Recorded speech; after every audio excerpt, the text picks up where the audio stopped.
Since wala po akong gagawin, sinama po ako ng tatay ko sa aming cater. Nakagisnan ko na pong nagke-cater kami. Ang catering po ng magulang ko ay simula pa ng 1980.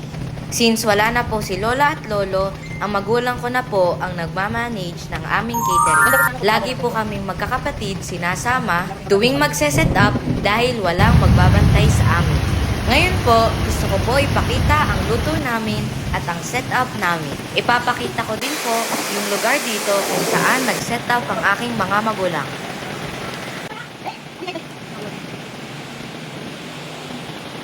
Tuloy po kayo.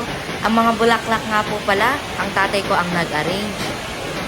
Ito po ang masasarap naming luto. Ito po ay beef with broccoli. Pork hamonado. Chicken cordon bleu with morning sauce. And fish fillet with sweet and sour sauce. Next is baked mac. Butter vegetable. Alam niyo po ba, lagi po kami nag-e-event dito sa place na to. Suki po kami ni Mama Rose Watanabe.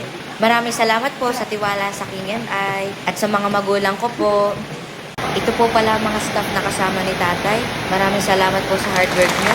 Sa mga naghahanap po ng catering, kontakin niyo lang po ang magulang ko or ang King and I po. Yun lang po, bye-bye. God bless po.